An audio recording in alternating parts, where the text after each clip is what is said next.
हमारे देश भारत को ऋषियों मुनियों संतों महात्माओं का देश कहा जाता है।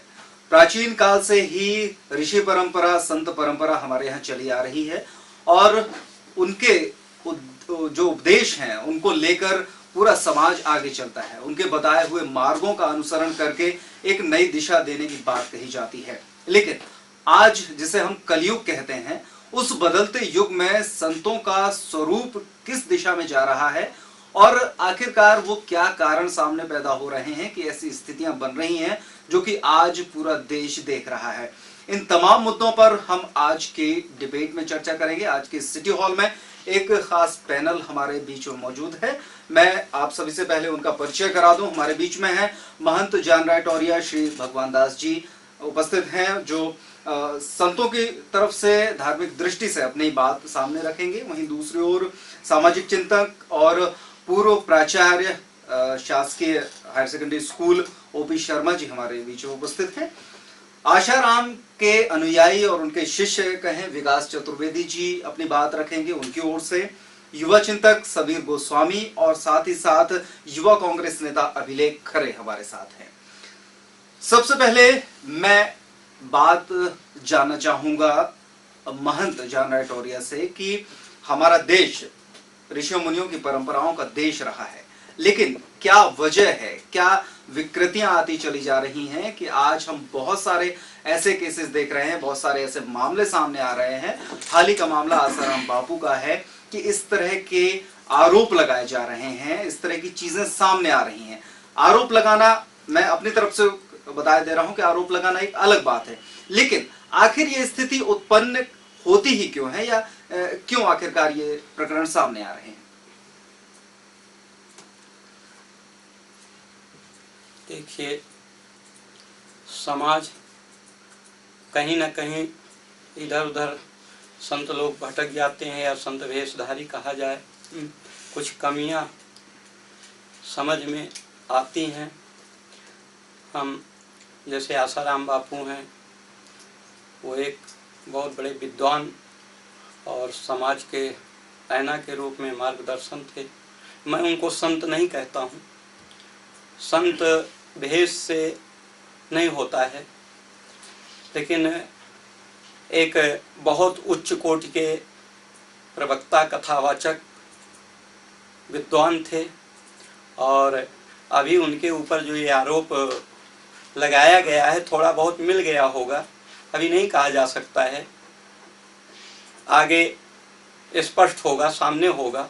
यदि ये किसी पार्टी या अभी किसी को दोष नहीं दिया जा सकता है और उनके लिए काफ़ी समय, देखिए मध्य प्रदेश में रहे तो शासन प्रशासन ने किसी तरह की कड़ाई नहीं बरती, राजस्थान में भी रहे तो वहाँ भी कोई कड़ाई नहीं बरती गई, गुजरात में रहे तो वहाँ भी कोई कड़ाई नहीं बरती गई। मुझे ऐसा लगता है कुछ साबूत उनको, प्रशासन को कुछ हाथ लगे होंगे जिसलिए ऐसा उन्होंने किया है, और यदि ऐसा हुआ है तो बड़ा निंदनीय है।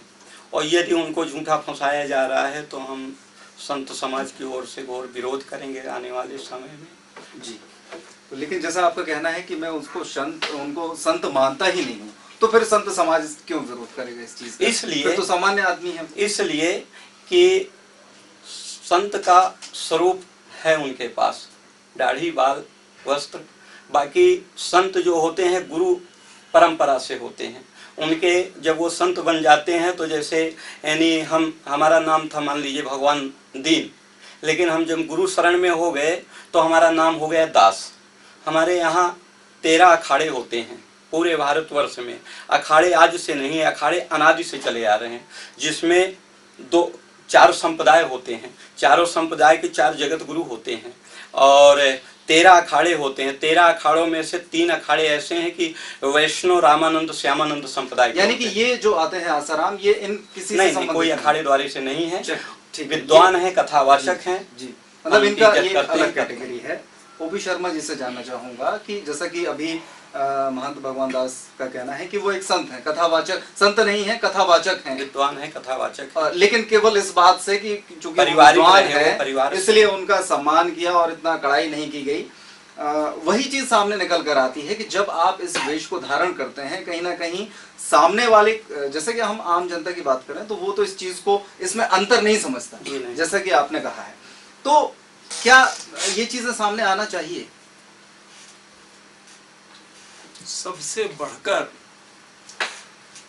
किसी भी व्यक्ति का आचरण होता है, उसकी विद्वत्ता, उसका वेश, उसकी मान्यता, इन सब के ऊपर होता है व्यक्ति का आचरण। और ये समाज में प्रत्येक व्यक्ति का आचरण अच्छा होना चाहिए, चाहे वो किसी भी आस्था का व्यक्ति हो। आस्था वैयक्तिक होती है, चाहे किसी संत समुदाय का हो या अन्य किसी परंपरा से जुड़ा हुआ व्यक्ति हो। आचरण भारतवर्ष में सर्वोपरि है, क्योंकि भारतवर्ष कर्म प्रधान देश है।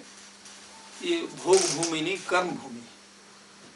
और आचरण व्यक्ति को आकाश जैसी ऊंचाई पर भी स्थापित करता है, और आचरण न होने पर उसको स्वाभाविक है कि बहुत निंदा का पात्र भी होना पड़ता है। और इस प्रकार से जो शिखर पुरुष हैं वो केवल सराहनीय आचरण नहीं, उनका अनुकरणीय आचरण होना चाहिए, क्योंकि लोग आस्था से उनसे जुड़ते हैं। तो ये बड़ा आवश्यक है कि आचरण को सर्वोपरि रख करके उसके आधार पर व्यक्ति का आकलन किया जाए। जी, मैं समीर से जानना चाहूंगा कि जैसे कि अभी इस बात को क्लेरिफाई किया गया, एक सामान्य नागरिक की दृष्टि से हम समाज में रहते हैं, तो क्या ये क्लेरिफिकेशन, आम जनता इस चीज को समझती है कि ये संत नहीं है, महात्मा नहीं है? क्योंकि वो पूरी तरीके से, अगर हम उसको ये कहें कि वो इस चीज को दिखावा करते हैं, जहां तक ये चीज सामने आ रही है कि वो किस तरीके से अपने आप को एक महात्मा की तरह, एक संत की तरह प्रस्तुत करते हैं, गुरु दक्षिणा देते हैं, आशीर्वाद देते हैं, तमाम जादू टोने की बात भी बीच में सामने आई है। तो क्या ये चीजें, ये जो कैटेगराइजेशन है, ये चीज जनता को समझ में आती है? और वो जनता को क्या समझ में आता है, वो जैसा महंत जी ने बोला, शर्मा जी ने बोला, पहनावा, पीले वस्त्र, सफेद वस्त्र, दाढ़ी, आपने बोला कि दाढ़ी का वो धारण करते हैं, बड़े बड़े बाल धारण करते हैं। देखो, वस्त्रों से, दाढ़ी से, मूछों से या शारीरिक आवरण से आप संत नहीं हो जाते। मैंने एक संत थे, अब जो भी हों, वो कथित रूप से संत थे, लेकिन विद्वान पुरुष थे। मैं ऐसे पुरुषों को विद्वान पुरुष मानता हूँ। उनसे मेरे एक मित्र ने सवाल किया था, वन लाइनर क्वेश्चन था कि वन लाइनर आप आंसर दें, संत की परिभाषा क्या है। ठीक, उस विद्वान पुरुष ने वन लाइनर आंसर दिया था, जिसका एकांत पवित्र हो वो संत है। आप क्या आवरण रखते हैं अपने ऊपर, क्या कपड़े पहनते हैं, इसका कोई मतलब नहीं रह जाता। लेकिन जब आप एक अकेले रहते हैं और उतने ही पवित्र होते हैं जितना आप बाहरी दुनिया में हैं, तब आप संत हैं। जरूरी नहीं है मैं टी शर्ट पहने हैं और ये भगवा धारण किए हुए हैं तो मैं संत नहीं हो सकता या ये संत हो सकता। वही बात, आचरण वाली बात है ना। तो आप बिल्कुल, आपके अंदर पवित्रता होनी चाहिए। ठीक है, ये चीज संत की परिभाषा आती है।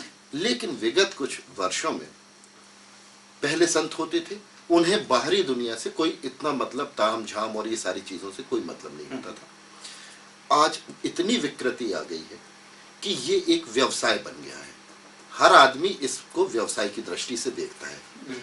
अन्यथा आसाराम के पास 18,000 करोड़ की संपत्ति है। एक संत को संपत्ति से क्या प्रयोजन? ठीक, वो संत वो होता है जिसको न खाने की फिक्र, न पीने की, उसको न भविष्य की चिंता, न वर्तमान की चिंता। वो अपना लीन है, वो अपने पवित्र कार्यों में लगा हुआ है और पवित्र सोच के साथ लगा हुआ है। सुधारने का, उसका समाज सुधारने का कार्य होता है, लेकिन वहीं तक सीमित रहता है जब उसके पास कोई व्यक्ति आता है, उसका कोई विस्तार नहीं होता, कोई अपना मार्केटिंग नहीं होती, कुछ नहीं होता। अपनी ओर से वो जो है जैसा है वैसे में दिखाई देता है और वैसा रहता है। लेकिन आज क्या संत ये है? आज ये नहीं है। आज सिर्फ पैसा है। और कैसे पैसा आ रहा है? कैसे लेना चाहिए, कैसे उगाना चाहिए, मार्केटिंग कैसे करना चाहिए, नए नए कैसे कैसे इंस्ट्रूमेंट यूज करना चाहिए। आसाराम की बात देखो, इतने इलेक्ट्रॉनिक इंस्ट्रूमेंट यूज करते हैं जब वो अपनी वो सभा करते हैं, रिमोट से मटकी छलकाना और ये करना और वो करना, ये क्या है ढोंग ढांग, सारा ढोंग है। जी पैसे कमाने का के लिए एक जनता को बहुत अच्छा कुछ दिखाओ, जैसे वो थिएटर में फिल्म जाके देखने का टिकट लेता है वैसे ही उसको दिखाओ, उसको मस्त करो, बढ़िया थिएटर में म्यूजिक सिस्टम लगाओ तो वो गानों से आनंदित हो और बस मस्त मजा आए और वो पैसा देंगे। जी चलिए, ये चीज सामने निकलती आ रही है। मैं अभिलेख से जानना चाहूंगा, उसके बाद फिर मैं आऊंगा विकास चतुर्वेदी की तरफ। अभिलेख, जैसा कि गिरफ्तारी के पहले आसाराम का बयान था कि एक मैडम के कहने पर, उनके पुत्र के कहने पर, उनके इशारे पर ये चीजें हो रही हैं, क्या आपका क्या स्टैंड है, क्या मानते हैं? सबसे पहले तो मैं ये स्पष्ट करना चाहूंगा कि कांग्रेस पार्टी कभी धर्म की राजनीति नहीं करती है। हमारे देश में किसी भी नेता के मुकाबले सच्चे संत का सम्मान कहीं अधिक ऊंचा है। शुरू से अनादिकाल से आज तक हम सबने संत को बहुत सम्मान दिया है। जहां तक सवाल रहा सोनिया गांधी या राहुल गांधी का, तो मैं केवल इतना कहना चाहूंगा, केवल एलिगेशन लगाना है, ये गंदी राजनीति है। जब कोई अच्छे कार्य होते हैं समाज में तो कहीं से भी कांग्रेस के लिए बोला नहीं जाता। जब इस तरह की कोई भी बात निकल कर आती है तो केवल और केवल एक नाम ही लिया जाता है। केवल हमारी धारणा बन चुकी है कि हमें कांग्रेस के अगेंस्ट में एक माहौल बताना है। जो आरोप लगे उसके लिए अगर वास्तविकता में हमारे आश्राम जी इतने ही साफ सुथरे रहे हैं तो वे क्यों इतने दिन भागते रहे, क्यों नहीं सामना किया उन्होंने? कानून तो सबके लिए बराबर है। मैं गोस्वामी तुलसीदास जी की चौपाई आपके सामने बोलना चाहूंगा। बंधु संत असंतन चरणा, दुख प्रद उभय बीच कछु वर्णा। संत भी दुखदाई है और असंत भी दुखदाई है। जब संत मिलते हैं तो हमें उनसे काफी उम्मीदें होती हैं, और जब उनके इस तरह के क्रियाकलाप हमारे सामने आते हैं तो हमें दुख होता है जी। और जब अनायास कोई गंदा व्यक्ति जब हमें कोई छल या कुछ ऐसा करता है तो भी हमें दुख पहुंचता है। तो संत भी मिलने से भी हमें दुख है और असंत से भी हमें दुख है। इसलिए समाज को इन दोनों से ही दूर रहना चाहिए। जी चलिए, ये चीज सामने आई कि आखिरकार जबरदस्ती का एक आरोप लगाया जाना या इस तरह की चीजें आ रही हैं। लास्ट में मैं विकास से बात करूंगा। मैं लगातार दो प्रश्न करना चाहूंगा। पहली चीज तो कि आप उनके शिष्य हैं, आप उनको मानते हैं। अभी की स्थिति में आप क्या कहेंगे कि क्या वो दोषी हो सकते हैं या निर्दोष हैं? पहले तो हाँ या ना में। देखिए, सबसे पहले तो मैं हाँ या ना में पहले चाहूंगा। मैं शिष्य नहीं हूँ जी। मैं बिल्कुल आप उनके समर्थक हैं? ना ही समर्थक हूँ जी। मैं एक सामान्य नागरिक की हैसियत से जो परिस्थितियां उत्पन्न हुई जी, उन तो पर फिर जब मैंने आपका परिचय दिया था कि आप उनके समर्थक की हैसियत से हैं, तब तो आपने कुछ नहीं कहा। अब जब ये बात मुद्दा उलटता हुआ दिख रहा है तब आप कह रहे हैं कि मैं शिष्य भी नहीं हूं ना समर्थक। देखिए मेरा आग्रह समझे जी। ये जो स्थितियां बनी हैं, बात शिष्य से नहीं है। सारे विद्वान लोगों ने अपनी अपनी बातें रखी, सभी को मैंने सुना। मुझे ऐसा लगता है कि इस देश में एक ऐसा माहौल सा बन गया है कि कोई भी व्यक्ति जो स्थापित विचारों से अलग कुछ करने का प्रयास करता है या कि शासन सत्ता का कुछ विरोध करता है या उसकी नीतियों का कुछ विरोध करता है, तो किसी न किसी तरीके से उसको किसी न किसी प्रकरण में फंसा दिया जाता है। ठीक। और एक एग्जाम्पल नहीं, आसाराम पहले उदाहरण नहीं है। आपको याद होगा कि स्वामी जी ने बात की कि हमारे यहाँ शंकराचार्य 4 प्रकार के शंकराचार्य हैं। तो मैं समझता हूँ कि जयेंद्र सरस्वती जी उन्हीं में से एक हैं और संत परंपरा में शिरोमणि हैं। हाँ। और किस तरह से उनको जेल जाना पड़ा, जबकि जिस प्रकरण में उनको जेल जाना पड़ा वो प्रकरण केवल एक आत्महत्या का प्रकरण था, जिसमें उनके अधीनस्थ एक कर्मचारी ने आत्महत्या की थी, जिसका आरोप उनके ऊपर लगा दिया गया और उनको जेल जाना पड़ा। एक अपमान हुआ एक तरह से। इसलिए मैं ये मानता हूँ क्योंकि उन्होंने उस समय जो मुख्यमंत्री हैं आज भी वर्तमान में जयललिता जी, उनका उन्होंने विरोध किया तो शासन ने उनको दंड दिया। इसी तरह से स्वामी रामदेव जी का उदाहरण भी हमारे सामने है। रामदेव जी जब तक लोगों को, सामान्य लोगों को योग सिखाते थे तब तक बहुत अच्छे थे। सारे नेता उनके यहाँ चरण वंदना करते थे। जब उन्होंने कुछ ऐसी बात कहनी शुरू कर दी जो नेताओं को चुभने लगी तो वो सारे नेता उनके विरोधी हो गए और उनके दिव्य फार्मेसी के ऊपर कितने लांछन लगाए गए। यहाँ तक कि एक ऐसा व्यक्ति बालकृष्ण जो केवल उनका एक सहयोगी था और जिसकी मैं समझता हूँ आयुर्वेद में जो नॉलेज है, आज के डेट में जो ज्ञान है, वो समकालीनों में सबसे ज्यादा। नहीं, मेरे कहने का मतलब ये, मेरी बात को जरा समझे। मेरे कहने का मतलब ये है कि ये स्थितियां इस देश में बन रही हैं। जैसे इन तीनों का एग्जाम्पल मैं इसलिए लेना चाहता हूँ कि इन तीनों ने एक निश्चित समय पर आकर शासन सत्ता के विरोध में बहुत कुछ बोला है और बहुत कुछ किया भी है। खासकर इस देश में ईसाई मिशनरियों का जो प्रभाव धीरे धीरे बढ़ रहा है, और आपको मैं बता दूं कि इस देश में जो नक्सलवाद का आंदोलन जो भी पनपा है, वो केवल और केवल ईसाई मिशनरियों की गतिविधियों के कारण से है। आप भी सहमत होंगे, आप भी सहमत होंगे, और आप दोनों भी। मेरे कहने का मतलब है, मेरी बात को आप मुद्दे को नहीं भटका रहा। मेरा ये कहना है, ठीक है, आपने जैसे कहा, मेरा ये कहना है कि चलिए, अगर इन पे ये आरोप जानबूझ के, अगर इनको इस तरीके से कि वो शासन या सत्ता का विरोध कर रहे हैं, इस वजह से ऐसी स्थितियां उत्पन्न हो रही हैं, तो अगर व्यक्ति सही है, अगर उसने कुछ गलत काम नहीं किया है, तो फिर ऐसी स्थितियां क्यों बनती है? आप स्पेशल अपने आप को क्यों मानते हैं कि पुलिस जो है आपके दरवाजे पर 10 घंटे खड़ी है? अगर आप निर्दोष हैं तो आप सामने आइए, बिल्कुल सहयोग कीजिए, और उसके बाद अगर आप दोषी नहीं है तो निश्चित तौर पर पुलिस जबरदस्ती या कानून जबरदस्ती तो आपको देखिए मैं एक चीज बता दूं आपको, इसमें थोड़ा सा अगर आप सारी जो घटनाएं हुई हैं उनको अगर आप अध्ययन करें तो बहुत क्रिस्टल क्लियर चीजें सामने आती हैं। पहली बात तो ये थी कि जैसे ही आरोप उनके ऊपर ये लगाया गया कि उन्होंने दुष्कर्म किया है, तो स्वाभाविक है मेडिकल रिपोर्ट होती है, जिस जो पीड़ित हुआ है उसकी मेडिकल जांच हुई, और मेडिकल जांच में ये बात प्रमाणित नहीं हुई कि उस छात्रा के या उस बच्ची के खिलाफ दुष्कर्म हुआ। पहली बात तो यहाँ पर। दूसरी चीज, जिस स्थान पर वो घटना हुई जोधपुर में, वहां की पुलिस ने अपनी अंतरिम जांच रिपोर्ट जब पूरी जांच करी, उसमें भी ये बात प्रमाणित नहीं हो पाई कि उनके खिलाफ, उस बच्ची के खिलाफ दुष्कर्म हुआ। नहीं, मैं बता रहा हूँ आपको, सुनिए तो, मेरी बात तो सुनिए। वहां भी प्रमाणित नहीं हुआ। ठीक है। उसके बाद बच्ची की जो बहुत ही उसकी जो खास सहेली थी, उसने एक इंटरव्यू में कहा कि उसके माँ बाप का दबाव उस बच्ची के ऊपर इतना ज्यादा था कि उसे ऐसा बोलने के लिए उकसाया गया। फिर इसके बाद एक रिपोर्ट, फिर एक जांच रिपोर्ट आई पुलिस के द्वारा ही, जिसमें ये कहा गया कि उस बच्ची को षड्यंत्र पूर्वक छिंदवाड़ा से जोधपुर ले जाया गया। देखिए, फिर इसके बाद आज एक रिपोर्ट आई है जिसमें पुलिस ने पहली बार ये कहा है कि उनके पास आसाराम जी के खिलाफ जांच के खिलाफ सबूत हैं। और उसके पहले भी जो आपने बात करी, आसाराम जी कहीं नहीं भागे। मैं आपको बता दूं, पुलिस ने उनको एक अल्टीमेटम दिया था। उस अल्टीमेटम के बाद उन्होंने कहीं उन्होंने ये नहीं कहा कि वो भाग रहे हो या उन्होंने पहले कोई जमानत के लिए कोई वो किया है। पुलिस उस अवधि समाप्त होने के बाद भी नहीं गई, उन्होंने बाकायदा उसका, ये बिल्कुल फैक्ट मैं आपको बता रहा हूँ। मीडिया भागती रही इधर से उधर, मीडिया भागती रही इधर से। मीडिया को देखिए, मीडिया को बाइट लेना था या जो भी उनकी इन्फॉर्मेशन लेनी थी वो एक अलग मैटर है, लेकिन वो कहीं नहीं भागे, वो बाकायदे लोगों के सामने रहे। और उसके बाद जब दोबारा पुलिस के ऊपर एक प्रेशर आया, दबाव आया, जहां से भी जो भी सोर्सेस से आया हो, उन्होंने उनको गिरफ्तार किया। बात ये नहीं है कि आसाराम जी को मैं कोई दोष ही नहीं बनाना चाहता।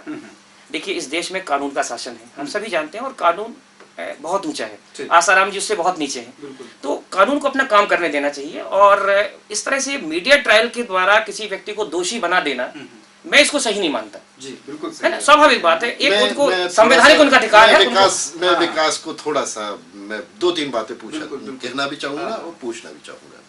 पहली चीज तो है, ये विकास ने कहा कि दुष्कर्म, FIR में दुष्कर्म कहीं नहीं। जी, ठीक है ना, उसके साथ कोशिश करी गई, दुष्कर्म नहीं किया गया। FIR कहीं ये नहीं है, कहीं पर रेप का प्रकरण दायर नहीं किया गया। तो जब रेप हुआ नहीं तो उसके लिए उसके एविडेंस मिलना तो संभव नहीं है।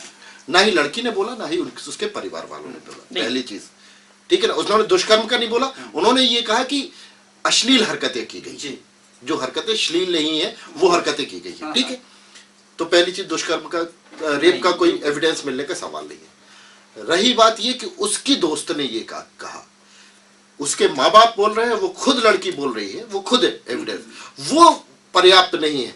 उसकी दोस्त एक कुछ बोल रही है, वो एक मुद्दा है कि उसको हम सही माने, उसकी दोस्त को सही माने।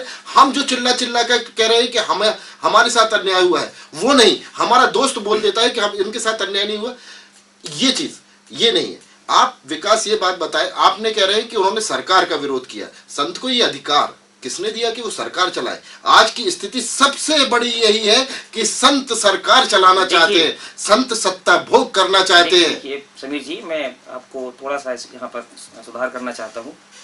स्वामी जी बैठे हैं, बताने की आवश्यकता नहीं है। भारत एक धर्म प्रधान देश रहा है जी हाँ, वो और धर्म ने ही इस शासन सत्ता को चलाया है। नहीं चलाया। सुनिए मेरी बात तो सुने श्रीमान। आज भारत अगर जगत गुरु कहलाता था तो वो मुझे एक राजा का नाम बता दीजिए जो संत रहा हो।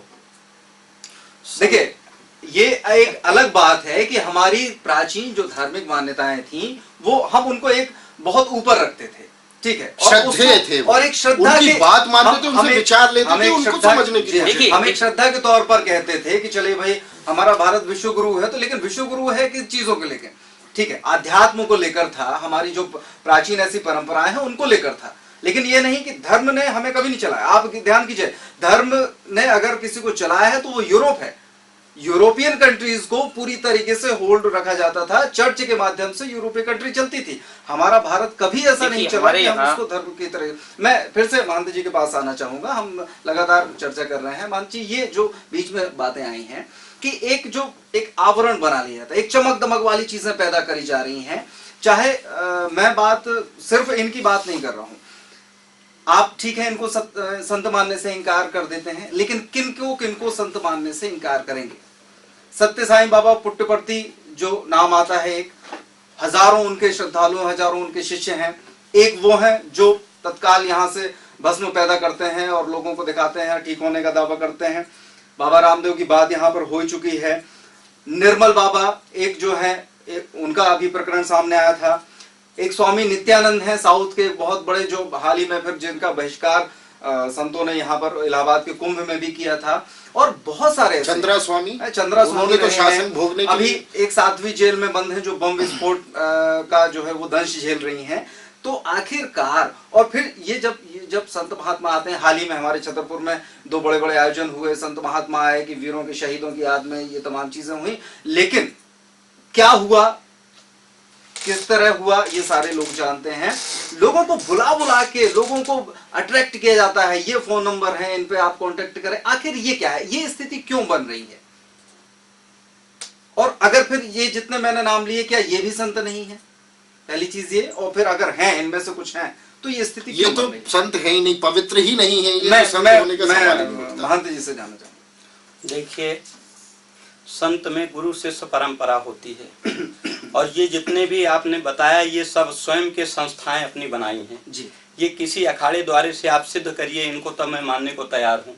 हमारे पूरे भारत में अनादिकाल से 13 अखाड़े चले आ रहे हैं। तो फिर मैं एक बात ये कहना चाहूंगा विनम्रता से कि तो फिर अगर ऐसी स्थितियां हैं जो संतों को कलंकित कर रहे हैं, बदनाम कर रहे हैं, तो फिर ऐसे अखाड़े इन लोगों को पूरी तरीके से खत्म करने के प्रयास क्यों नहीं करते? करते हैं। कब करते हैं? जब ये अखाड़े सब एकत्र होते हैं। ये कब होते हैं? जब कुंभ लगता है और उस समय इनका विरोध किया जाता है। इनको शाही स्नान नहीं करने देते, इनको बीच में आने नहीं देते हैं, इनको शासन किनारे में जगह देता है, शासन से पैसे दे करके, क्योंकि पैसा इनके पास है, और संत वही है जिसको कोई चाहना नहीं होती। साधु वही बनता है जिसको किसी चाह गई चिंता मिटी, मनुआ बेपरवाह, जाको कछु न चाहिए सोई शहंशाह। वो बादशाहों का बादशाह है, संत को कोई चाह नहीं है। संत को यही होता है संसार सुखी है, हम सुखी हैं।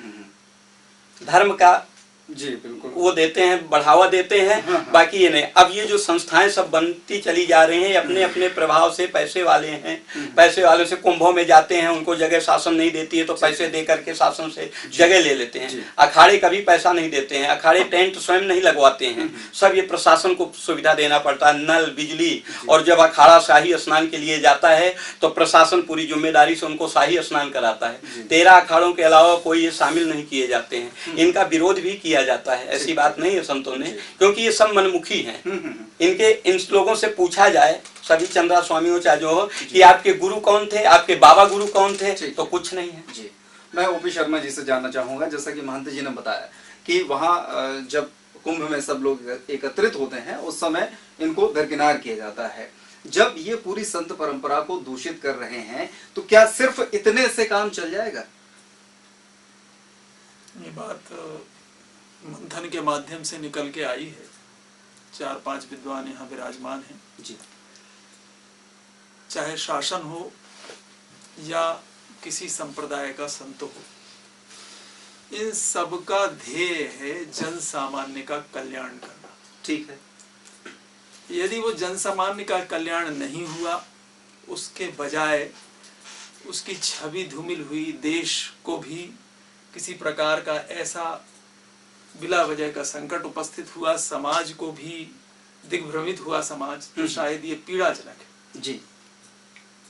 आचरण जैसा मैंने पहले चर्चा की, और दूसरा है कल्याण। ये दो बातें ही सर्वोपरि हैं। तो ऐसी स्थिति में संतों को क्या करना चाहिए? मेरा ये कहना है, क्या कहेंगे कि जब ये संत भावनाओं को पूरा कलंकित कर रहे हैं? बहुत अच्छा आप कह रहे हैं। संत को अपने आचरण से, अनुकरणीय आचरण से समाज का कल्याण करना चाहिए। और राजनीतिक दलों को भी, राजनीतिक दल जैसा अभी संतों के बारे में आया है कि वो लगभग व्यापारी जैसे हो गए हैं, बिल्कुल, और ये देखने में भी आ रहा है। और राजनीतिक दलों को भी केवल वो पॉकेट मोटी करने के लिए नहीं कि छतरपुर की सड़कें उखड़ जाएं या जन सामान्य व्यक्ति जीवित ही न रह पाए, 300% महंगाई बढ़ जाए, इसलिए नहीं है शासक दल। ये सब कल्याण के लिए। औरों के हित जो जीता है, औरों के हित जो मरता है जी, उसका हर आंसू है रामायण, प्रत्येक कर्म ही गीता है। लेकिन हम शासन से भले ही इतनी उम्मीदें कर रहे हैं, लेकिन शासन से हमारी उम्मीदें पूरी होने वाले नहीं है। लेकिन एक जो धर्म गुरु हैं, उनसे कहीं ना कहीं अभी भी लोगों की आस्थाएं जुड़ी हुई हैं कि वो बदलाव ला सकते हैं, लेकिन इसके बावजूद इस तरह की चीजें सामने नहीं आ रही हैं। अभिलेख में फिर से लौटूंगा आपकी तरफ कि जैसे ये तमाम बातें आई हैं कि ये एक मार्केटाइज, पूरा मार्केटिंग होती है, और अभी हाल ही में जो चीजें आई हैं और जितने नाम लिए गए, हालांकि बहुत सारे नाम मेरे दिमाग से बाहर हैं, बहुत से ऐसे नाम भी होंगे जो मैं छोड़ रहा हूं और जो संतों की परंपरा में भी आते हैं, और उनके साथ भी बड़ा एक लाव लश्कर और बहुत सी तामझाम वाली ऐसी चीजें हैं। तो ये इसको कैसे देखते हैं आप? हमारा केवल एक कहना यहाँ पर है कि निश्चित रूप से हमारी जवाबदारी समाज के प्रति पहले होती है, और जो हमारी जवाबदारी है उसके लिए हमें भी अपने प्रति कटिबद्ध होना चाहिए, क्योंकि कहीं ना कहीं समाज हमसे जुड़ के है और हम भी समाज से जुड़े हुए हैं। अनेकों बार जिस तरह से संतों ने भावनाओं के साथ खेल खेला है, और जिससे न केवल हमारे समाज बल्कि पूरे देश और दुनिया में हमारी जो राष्ट्र की छवि है वो धूमिल हुई है। मैं आपको बताऊं, आसाराम जी का मैटर चल रहा है यहाँ पर। कांग्रेस पार्टी बार बार कहेगी हम धर्म की राजनीति नहीं करते। ऋषि प्रसाद इन्हीं की ही पत्रिका है जिसको पूरा देश दुनिया में पढ़ा जाता है।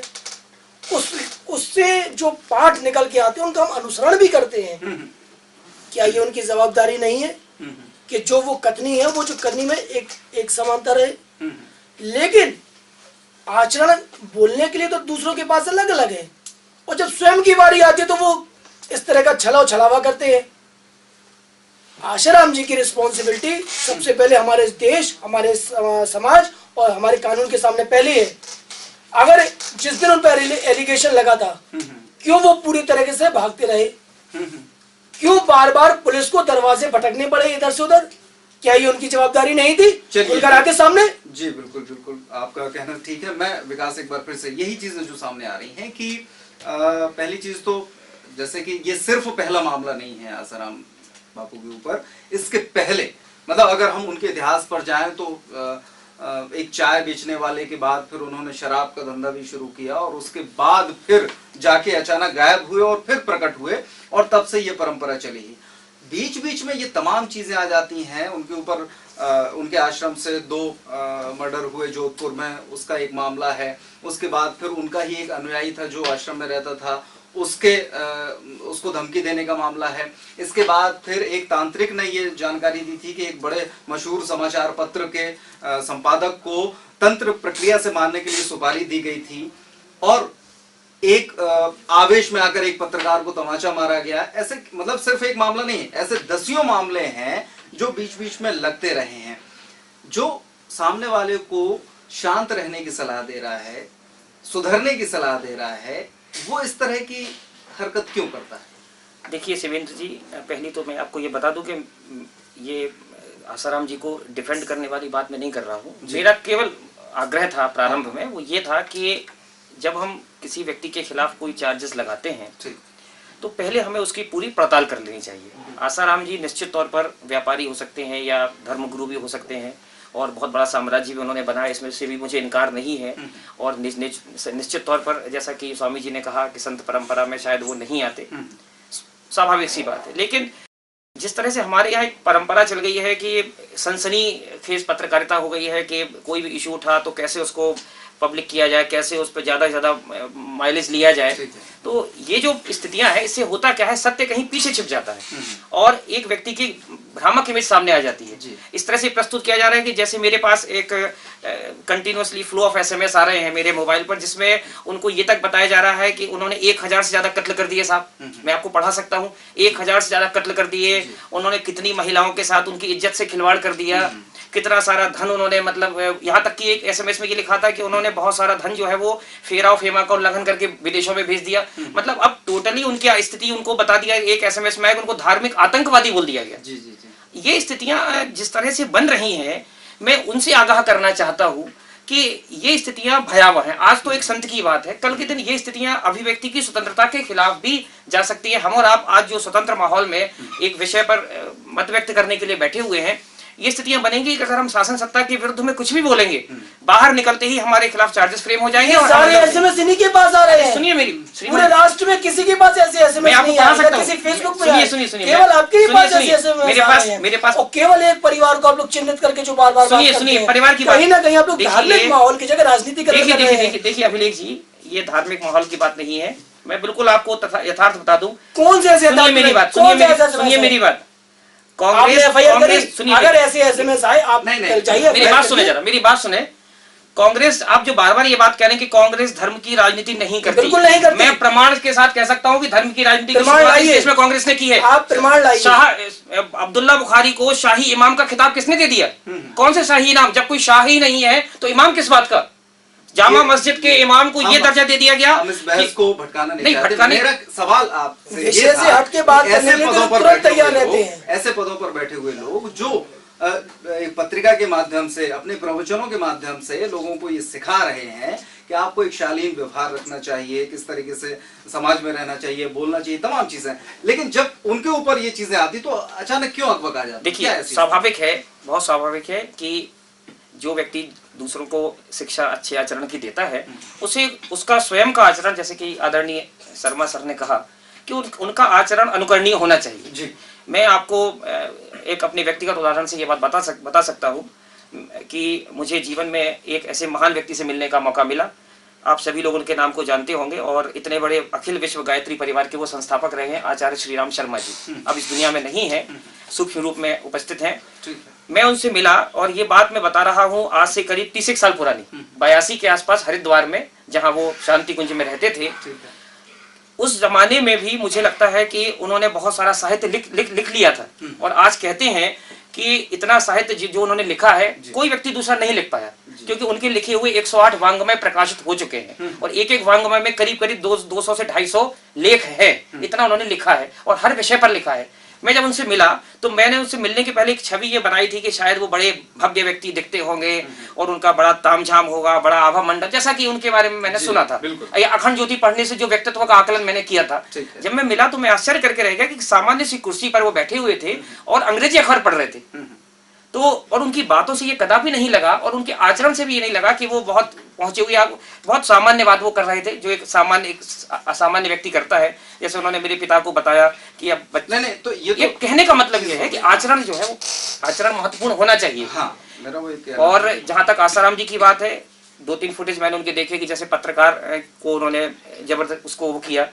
स्वाभाविक है हमारे यहाँ पत्रकारिता का भी जो स्तर है, हम जब किसी व्यक्ति को कंटिन्यूअसली हॉन्ट करेंगे, कंटिन्यूअसली उसको कुछ ना कुछ ऐसा एक्साइट करेंगे, तो बहुत स्वाभाविक है कि शालीन से शालीन व्यक्ति भी कभी ना कभी थोड़ा बहुत आपा खो सकता है और वो उस दौरान ऐसा हुआ होगा। वो मूलतः कोई ऐसे क्रोधी व्यक्ति नहीं है, ना मूलतः कोई उनका नेचर ऐसा है, लेकिन निश्चित तौर पर आप किसी भी व्यक्ति को लगातार जब इग्नाइट करोगे तो स्वाभाविक है वो करेगा। तो इसको उदाहरण नहीं माना जाना चाहिए और ना ही इसको कोई बहुत बड़ा इतना मामला माना जाना चाहिए कि वो ऐसे ही है। मेरा सिर्फ कहना ये है, देखिए मेरे कहने का मतलब ये, मैं उनको अपने इस वक्तव्य के माध्यम से उनको चार्जेस से अलग नहीं करना चाहता। कानून का शासन है, वो कानून के अंतर्गत है, कानून अपनी जांच करे और यदि दोषी पाता है तो जो भी अकॉर्डिंगली लॉ के अनुसार होगा वो उनको मिलना चाहिए, समाज के सामने सत्य को आना चाहिए। लेकिन जब तक सत्य नहीं आया है तब तक हम एक माहौल ऐसा बना दें कि उनको दोषी सिद्ध कर दें। इससे होगा क्या, कल के दिन और सारे लोग जो इस देश के लिए कुछ करना चाहते हैं और कुछ अलग करना चाहते हैं उनको डर रहेगा। ठीक है, जिस तरीके से विकास का कहना है कि ये स्थितियां पहले से उत्पन्न नहीं किया जाना चाहिए, ये बात ठीक है। लेकिन इसके अलावा हम इस बात पर भी चर्चा करने जा रहे हैं कि आखिरकार ये ऐसी परिस्थितियां क्यों निर्मित हो रही हैं, इनके पीछे कारण क्या है। एक छोटा सा ब्रेक लेंगे और उसके बाद लौटते हैं और इस तमाम मुद्दों पर एक बार फिर से चर्चा करेंगे।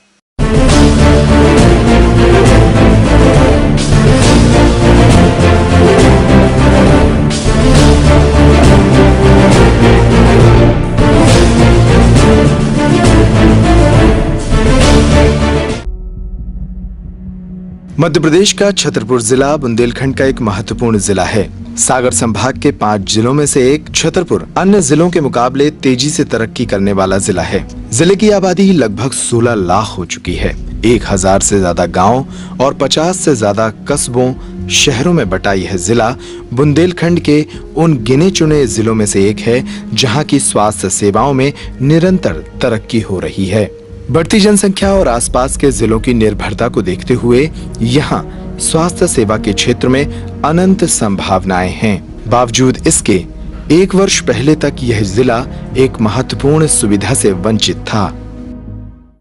सरकारी आंकड़ों के मुताबिक छतरपुर के प्रमुख जिला अस्पताल एवं अन्य शासकीय अशासकीय अस्पतालों में प्रतिदिन लगभग 5000 मरीज अपना इलाज कराने पहुंचते हैं। इनमें से अनेक मरीज हादसे एवं अन्य ऐसी समस्याओं के शिकार होते हैं जिनमें मरीज की सीटी स्कैन आवश्यक होती है। छतरपुर में सीटी स्कैन मशीन के न होने से सैकड़ों मरीजों को प्रतिदिन झांसी अथवा ग्वालियर भागना पड़ता था।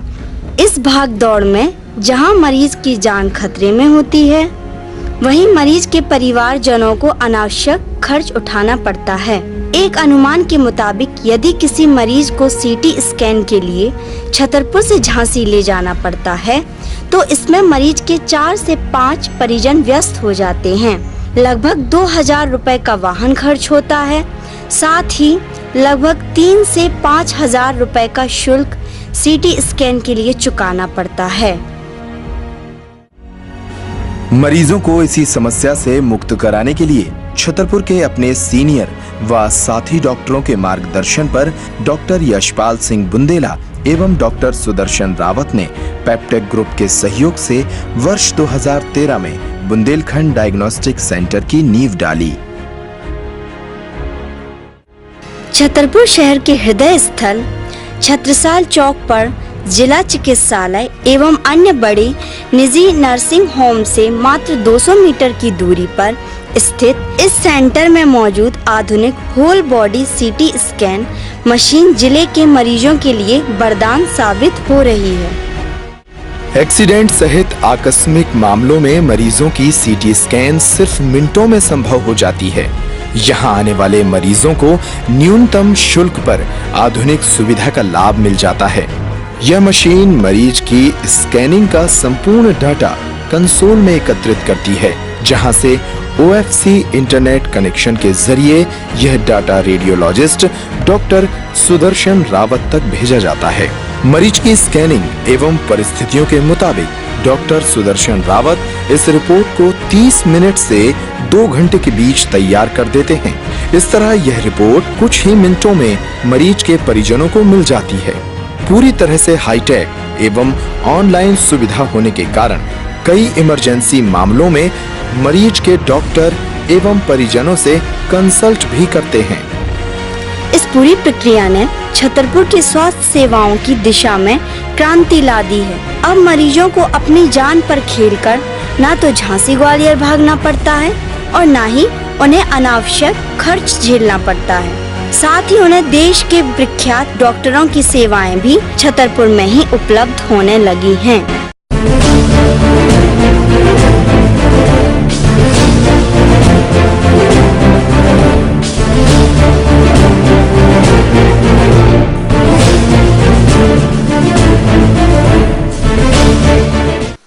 नमस्कार, ब्रेक के बाद एक बार फिर से लौटते हैं सिटी हॉल में और इस चर्चा को और भी विस्तार देते हैं। जैसा कि अभी विकास का ये कहना था कि मीडिया ट्रायल चल रहा है, मीडिया ने अपने आप से दोषी करार दे दिया। इस बात को हम स्पष्ट करना चाहेंगे। मैं समीर से पूछना चाहूंगा कि क्या अभी आपने कुछ ऐसी चीज सामने देखी कि मीडिया ने ये घोषित कर दिया हो कि ये पूरी तरीके से दोषी हैं, या जो बात अभी कही जा रही है कि जबरदस्ती मीडिया थोप रही है, या मीडिया ने सिर्फ इतनी चीजें दिखाई हैं कि ये इनके साथ, या ये जो पहले से जो चीजें चली आ रही हैं वो ऐसी हैं, और वर्तमान में जो स्थिति घट रही है मीडिया सिर्फ उसी को दिखा रहा है? शिवेंद्र, में मेरे पास 3 पॉइंट हैं, मैं उन पर बाद में चर्चा करूंगा। पहले आपके सवाल का जवाब मैं दे दूं। मीडिया ने वही दिखाया है जो स्थिति एक्चुअल थी, घटित हो रहा है, बिल्कुल घटित थी। कि पहले उसने पीड़िता के बयान, उसके पिता का बयान और उन दर्ज FIR और पुलिस वालों की, इनफैक्ट मीडिया ने वो चीजें भी दिखाई जो पुलिस कर रही थी। उस पर क्वेश्चन मार्क, जहां क्वेश्चन मार्क लगना था वहां क्वेश्चन मार्क लगाया। जैसे इसमें आसाराम के केस में का कंपैरिजन, अगर मुंबई, उसी वक्त मुंबई का रेप केस हुआ था, अगर हम देखें और इनकी विकास की बात करें, विकास बोलते हैं कि पहले सारी चीजें इन्वेस्टिगेट हो जानी चाहिए, तो मुंबई के केस में भी सारी चीजें इन्वेस्टिगेट हो जानी चाहिए। आसाराम क्या कानून से ऊपर है कि जब उनके लिए पकड़ना होगा तो इन्वेस्टिगेशन के बाद पकड़ेंगे, और जो मुंबई के जो गुनाहगार हैं उन्हें इन्वेस्टिगेशन के पहले पकड़ेंगे। अगर कानून है तो एक होना चाहिए, या तो ये होना चाहिए कि गुनाहगार या जिस पर वो लगा हुआ है, FIR दर्ज हुई है जिसके अगेंस्ट, उसको पूरे इन्वेस्टिगेशन के बाद पकड़ा जाएगा, या ये होना चाहिए कि इन्वेस्टिगेशन के पहले ही पकड़ा जाएगा, इंट्रोगेशन किया जाएगा। और आसाराम को इंट्रोगेशन के लिए बुलाया जा रहा था, ना कि उनको सजा सुनाने के लिए, और वो उस इंट्रोगेशन से भाग रहे थे। ठीक है ना। मीडिया ये बता रहा था, आसाराम ये कह रहे हैं कि नहीं, आसाराम कहीं भागे नहीं। आसाराम के खुद इंदौर वाले जो उनका मकान था या जो भी उनका आश्रम था, उससे ये बार बार ये आता रहा कि नहीं, अभी आसाराम है नहीं है। ठीक है, आसाराम यहाँ पर नहीं है, आसाराम दूसरे कहीं किसी आश्रम में चले गए हैं, ये सारी चीज उनको छिपाया गया। जब पुलिस बिल्कुल बलात् रूप से वहां पर घुसी है, तब जाकर के ये पता चला। तब भी मीडिया के पास खबर नहीं आ पाई कि आसाराम अंतर है कि नहीं। नॉन कॉपरेशन की स्थिति ये थी कि पुलिस आई थी, आपसे इंट्रोगेशन करने के लिए आई है, जोधपुर से आई हुई है पुलिस, आप उसको बिल्कुल समय नहीं दे रहे। वो उधर पर चल रहा है, वो संतों को प्रवचन दे रहे हैं। वो अब उनके वो नारायण, उनके जो लड़के हैं वो आए, बोले कि वो रात को 10 बजे उनके सोने का समय हो जाता है। आप तो ऐसे काम कर रहे हैं कि जैसे आप पीड़ित हो और बाकी सब जो है गुनाहगार हो। तो भागे तो है वो उससे। अगर भागे नहीं होते तो एक बार तो जनता के सामने आते और खड़े होकर कहते कि मैं यहाँ खड़ा हूँ और देख लो, और पुलिस से कहते कि आप यहाँ आ जाइए, मैं आपको समय देता हूँ। ये चीजें थी। मैं 3 चीजों की मैं बात करता हूँ। विकास ने एक बात करी कि गुस्सा आ गया होगा उन्हें, तो उन्होंने, क्योंकि ये करते हैं मीडिया वाले बहुत पहले से, उन्होंने भी बचपन से एक कहानी सुनी होगी। एक संत जो है तपस्या कर रहे थे, उनको बार बार बिच्छू काट रहा था। एक व्यक्ति ने जाकर के पूछा कि साहब, ये बिच्छू आपको काट रहा है, इसको आप मारते क्यों नहीं? तो उन्होंने कहा कि बिच्छू का काम है काटना और मेरा काम है उसको माफ करना, मैं उसको मारने का मेरा अधिकार नहीं है। संत वो होता है, संत आसाराम नहीं होता। ठीक है। आपने एक चीज बोली कि पहले वो शराब बेचते रहे और दुनिया भर के दंड फंद करते रहे। मेरा ये कहना है कि किसी को सुधरने के लिए कोई वक्त नहीं होता। अशोक ने लाशें बिछा बिछा करके उसके बाद उनका हृदय परिवर्तन हुआ। तो आसाराम को हम इसलिए नहीं कह सकते कि उन्होंने बचपन में क्या किया, लेकिन अगर वो सुधर गए थे तो फिर उन्हें नहीं करना चाहिए था। ठीक है ना। अखाड़े की बात आ रही है, मैं बहुत थोड़ा सा इनसे, मैं महंत जी से पूछना चाहूंगा। अखाड़े की बात आ रही है कि वो फलाने उनके गुरु नहीं है, मेरा कोई गुरु नहीं है तो मैं संत नहीं हो सकता।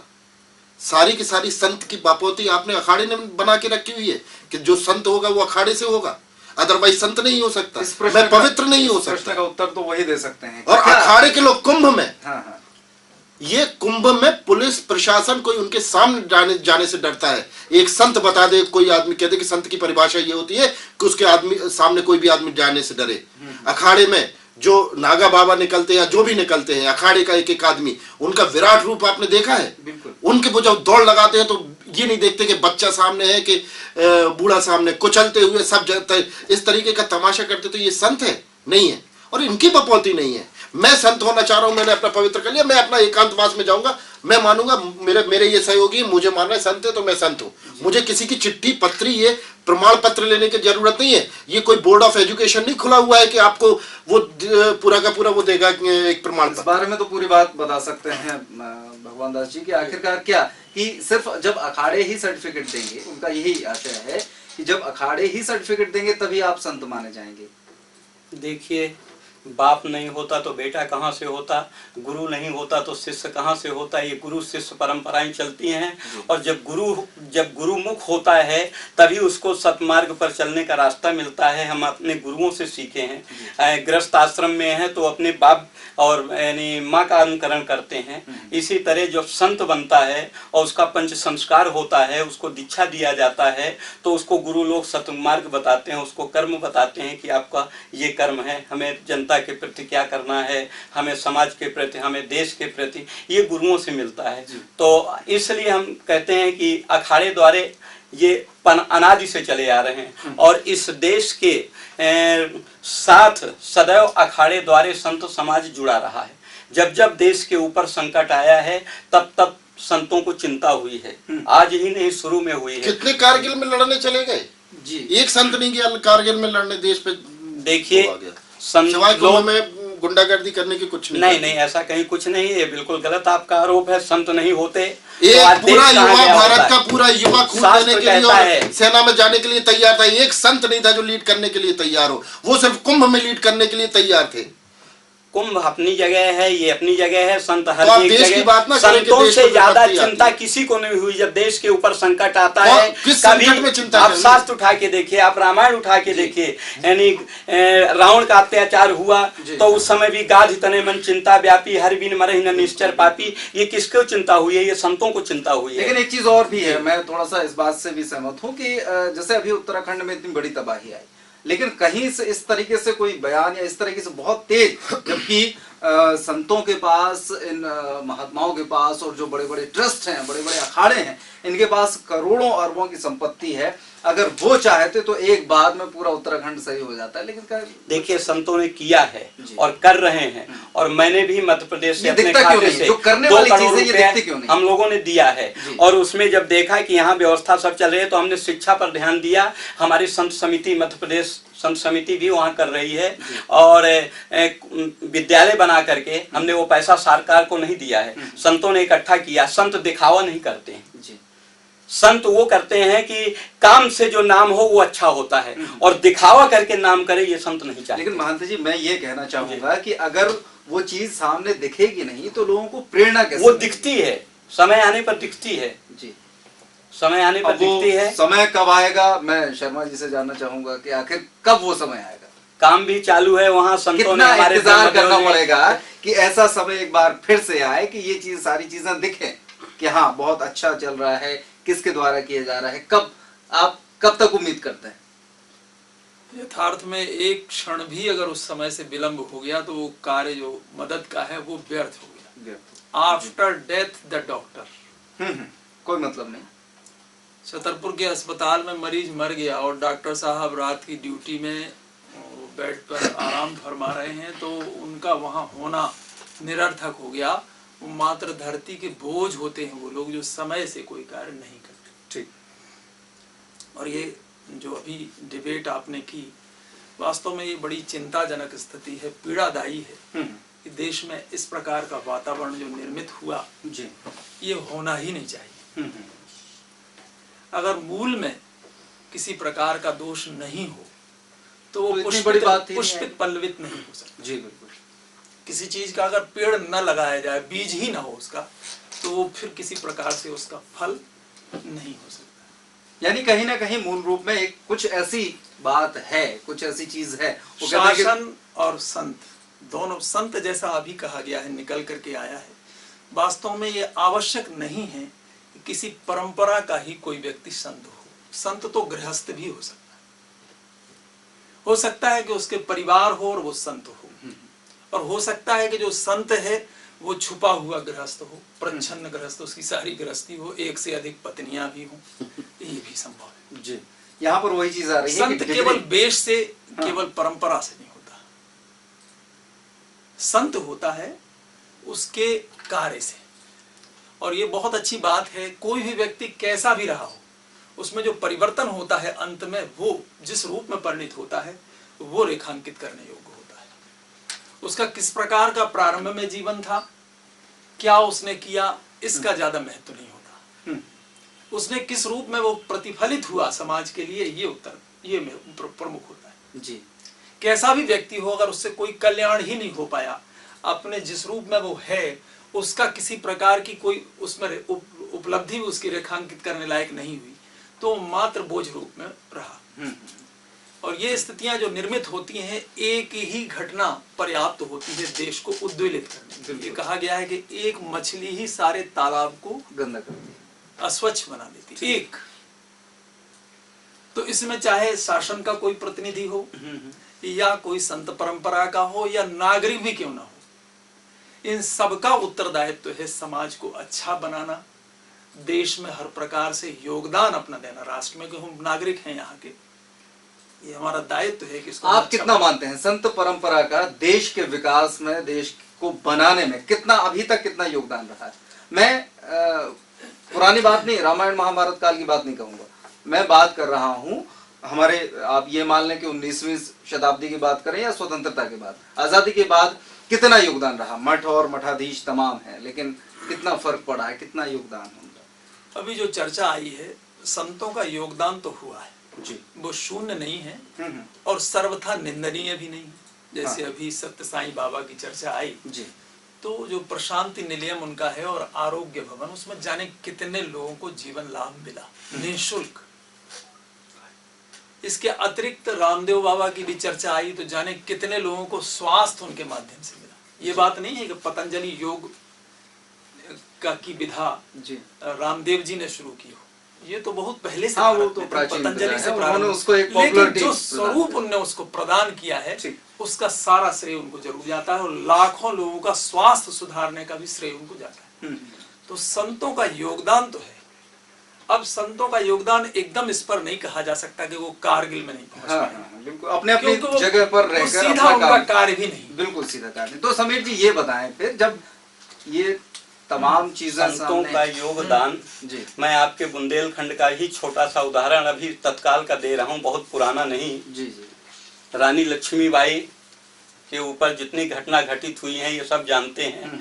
और रानी लक्ष्मीबाई जब भाग करके ग्वालियर पहुंची हैं और गंगादास जी की शाला में प्रवेश किया है और उन्होंने कहा कि मेरा शरीर अब किसी काम का नहीं रह गया है, मेरे शरीर की रक्षा करिए और मुझे तुलसी गंगा जल दे करके मुझे विदा करिए। लेकिन एक ही मैं संतों से निवेदन करने के लिए और यहाँ आई हूँ कि ये मेरे शरीर को न टच कर सके। ठीक है, आज भी मौजूद है इतिहास, वहां जाकर के आप देख सकते हैं। और उस समय गंगादास जी 1200 संतों के साथ वहां शाला में निवास कर रहे थे और उस समय उस संतों ने ढाल तलवार उठाया है और उन फिरंगियों से उनसे संघर्ष किया है और 740 संत वहां शहीद हो गए हैं मात्र देवी की शरीर की रक्षा के लिए। उधर गुरु जी ने तत्काल अपनी झोपड़ी में उन मिट्टी को रख करके और आग छुआ करके उसको यानी शरीर को छूने नहीं दिया, लेकिन 740 संत शहीद हो गए हैं। क्या ये उनका बलिदान नहीं है? क्या ये इसको नहीं गिनेंगे आप? समीर जी क्या बात है, जब ये तमाम चीज, या तो फिर आपको बहुत इतिहास नहीं, बहुत दूर की बात नहीं बताता हूँ जी, या तो आपको इतिहास नहीं मालूम, एक मिनट मैं आपके पास आता हूँ,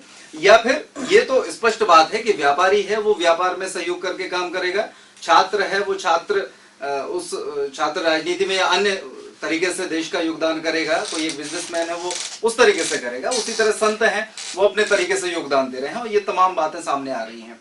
तो या तो फिर क्या क्या कहेंगे कि ये सेना मिलने की बात संत नहीं है? हमारे पूर्वजों ने क्या किया जी, नहीं ये वर्तमान की बात है, ये वर्तमान नहीं है, ये भी देश लक्ष्मीबाई के लिए नहीं, लक्ष्मीबाई की बात नहीं कर रहा हूं, की बात, मैं लक्ष्मीबाई की बात नहीं कर रहा हूँ। पुट्टपर्ती साईं द्वारा जो तमाम अस्पताल और आयोजन चलाए जा रहे हैं, बहुत से ऐसी चीजें चलाई जा रही हैं, ये बात क्लियर है। वो ट्रस्ट द्वारा, जो उनके ट्रस्ट द्वारा चलाई जा रही है, पैदा तो क्योंकि उनको वो और ऐसे खर्चा नहीं कर सकते ना जी, वो तो चलाना चाहिए। और उसमें ये मैं नहीं कहता कि वो जो चला रहे हैं वो गलत कर रहे हैं, बिल्कुल उसमें योगदान है कहीं न कहीं देश बिल्कुल वो करना भी चाहिए। जनता का पैसा इकट्ठा किया हुआ है और वो उस सरकार के लिए इकट्ठा किया गया है।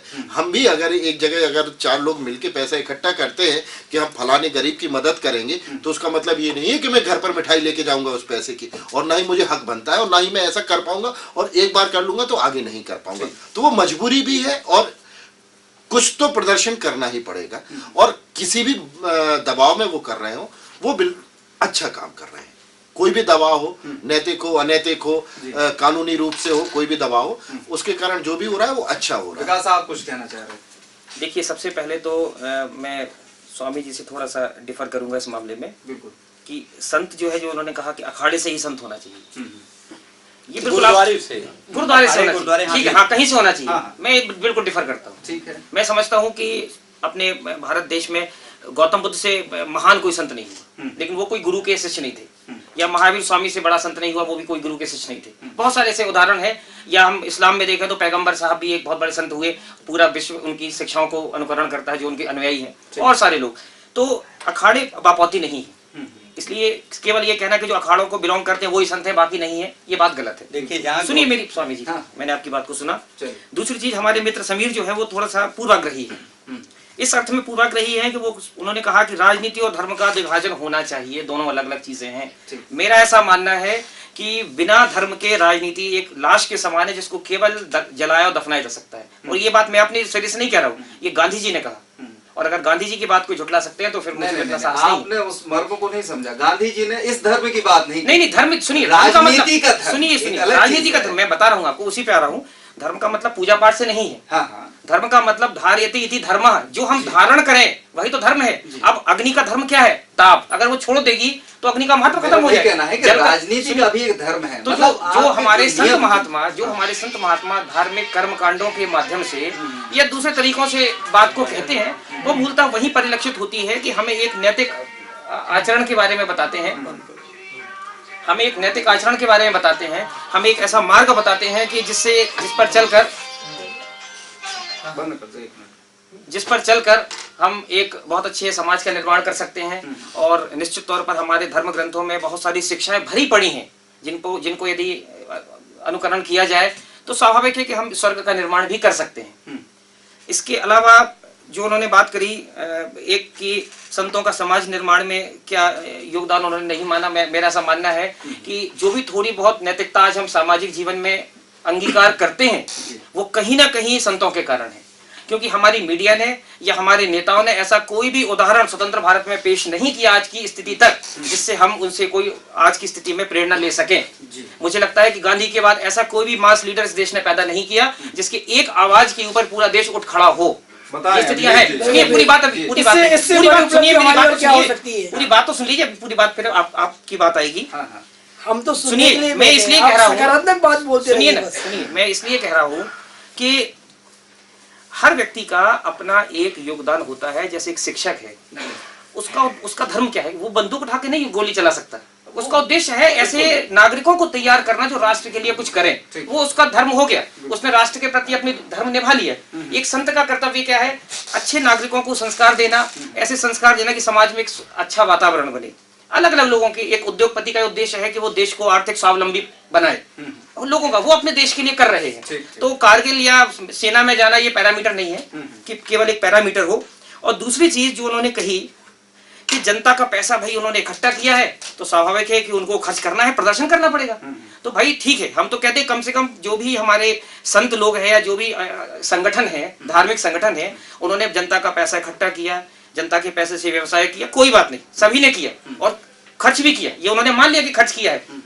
तो इस देश में हजारों करोड़ रुपए जो काले धन के रूप में विदेशों में जमा है, जो हमारे आदरणीय नेताओं ने इकट्ठा किया, उनका भी तो फर्ज बनता है कि उस काले धन को यदि वो आज ला दें तो आज अर्थव्यवस्था की जो गर्त में स्थिति जा रही है वो नहीं जाएगी। तो वो करे ना।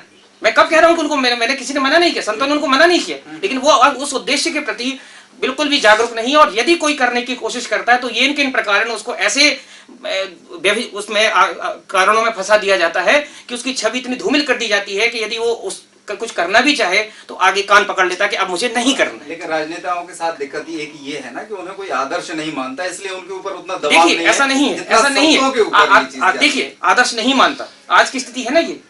लेकिन आज से 50 वर्ष पहले या 60 वर्ष पहले जब देश आजाद हुआ था, इन्हीं नेताओं की ये स्थिति थी। जैसे मैंने गांधी जी के बारे में बताया कि 1942 में जब उन्होंने करो या मरो का नारा दिया, सारा देश उनके पीछे इकट्ठा हो गया, क्योंकि वो आचरण उन्होंने प्रस्तुत किया। चलिए, तो मैं अभिलेख से जानना चाहूंगा, अभी जो चर्चा हुई है कि आखिरकार कैसे, लास्ट कमेंट ये कि कोई चीज ऐसा कोई नेता पैदा नहीं किया जो जिसके पीछे हम सब चल सकें, वरना कहीं स्थिति और होती।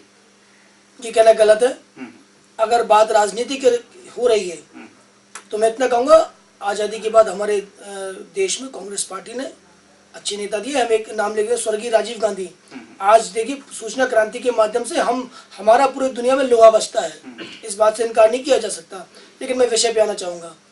संत समाज की बात हो रही थी, 43,000 करोड़ रुपए ब्लैक मनी जो उनकी स्विस बैंक में जमा है, वो भी तो उन्हीं की देन है। जिस विषय पे बैठे, पहले उस विषय पे तो चर्चा करिए, विषय से हट के बात करने लगे। विकास, मैं थोड़ा सा इंटरप्ट करूंगा। आप धर्म के विषय पे बात फेसबुक पर जो एक फर्जी तरीके से उसमें फोटोशॉप में एडिट करके जो सील ठप्पा लगाया जाता है, आप उस पर विश्वास ना करें। आपके पास कोई विश्वसनीय जानकारी हो तब आप चलिए, हम इस बहस को अंतिम क्षणों में ले जाते हैं। मैं आखिरी कमेंट महंत जी से जानना चाहूंगा कि अब इस स्थिति में जब ये है कि अब आसाराम को 15 दिन के लिए न्यायिक हिरासत में भेज दिया गया है और स्थितियां स्पष्ट ये कि पुलिस ने बहुत सारी चीजें तहकीकात करी हैं कि ये मामले सामने आ रहे हैं और मैंने जैसे कि 8-10 मामले आपको गिनाए हैं, तो ऐसी कंडीशन में इन संत महात्माओं को क्या स्टैंड करना चाहिए, क्या चीजें सामने लेकर आना चाहिए? आपकी तरफ से कुछ वक्तव्य निकल कर आएंगे, क्या करना चाहिए आपको?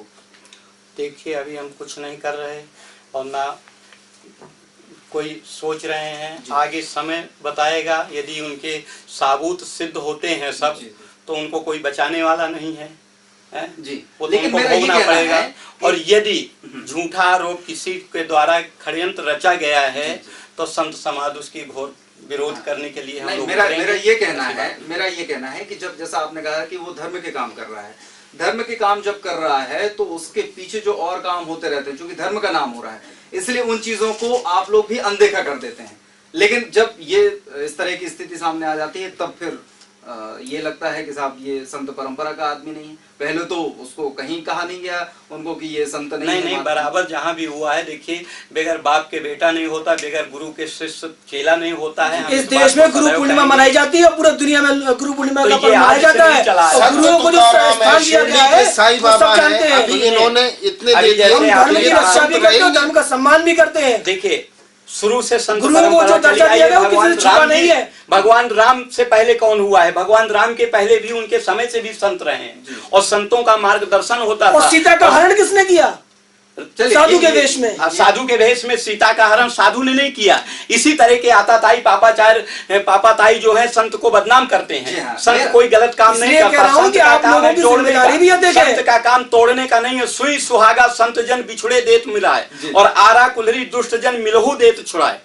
जो संत के भेष को धारण कर लेते हैं दुष्ट प्रवृत्ति के लोग, उनका जोड़ने का काम नहीं है, उनका काम तोड़ने का। लेकिन संत भी दुखदाई है। मतलब ये है कि आप उसको तो संत बनने ही नहीं देंगे जो आपके शरण में ना आए। नहीं, ऐसा कैसे? क्यों?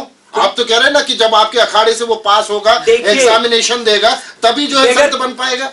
कलेक्टर कोई यदि गैया चराने वाला कलेक्टर आप बना देंगे? नहीं बनता, योग्यता होगी और वो नहीं, कितने सारे उदाहरण हैं, उसको डिग्री पाना पड़ेगा। सुनिए, चले हम इस बात को लेकर आप वो डिग्री देने वाले हैं क्या? आप हैं? आपको किसने ऑथराइज किया कि आप वो डिग्री देंगे? हमको डिग्री दिया गया है, हम डिग्री किसने दिया? हमारे संतों ने दिया, अखाड़े ने दिया, हमारे गुरु ने दिया। ऐसा नहीं, मैं ये कह रहा हूँ, गुरुओं ने दिया। इतना बड़ा मुद्दा है, इतना बड़ा विषय है कि जिस पर हम आधे 1 घंटे में चर्चा समाप्त नहीं कर सकते। बहुत विस्तार से इस पर चर्चा करने की आवश्यकता है। लेकिन सबसे पहली चीज ये है कि अगर ये जो अखाड़े हैं अगर ऐसी बात करते हैं तो उनको शुरुआत से लेकर जो संत परंपरा को दूषित कर रहा है धर्म के नाम पर, उसको पहले से ही नकेल कसना चाहिए। हालांकि ये चीज अलग है कि जब महर्षि वाल्मीकि पहले डाकू थे और उसके बाद फिर उन्होंने महान ग्रंथ रामायण की रचना की, तो उसके बाद से लोग उनके उस स्वरूप को नहीं मानते बल्कि एक बड़े लेखक के रूप में जाने जाते हैं, क्योंकि उन्होंने उसके बाद एक आदर्श स्थापित किया।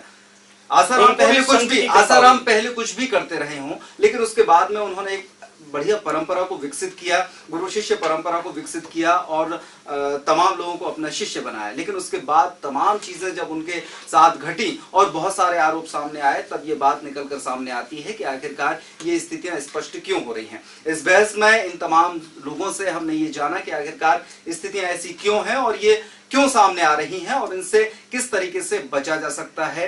ये तमाम चीजें हैं, एक छोटी सी बहस में समाप्त नहीं हो सकती हैं। आगे और भी कभी मौका मिलेगा तो सब लोगों के साथ बैठकर इस विषय पर चर्चा की जाएगी। आज के सिटी हॉल में बस इतना ही।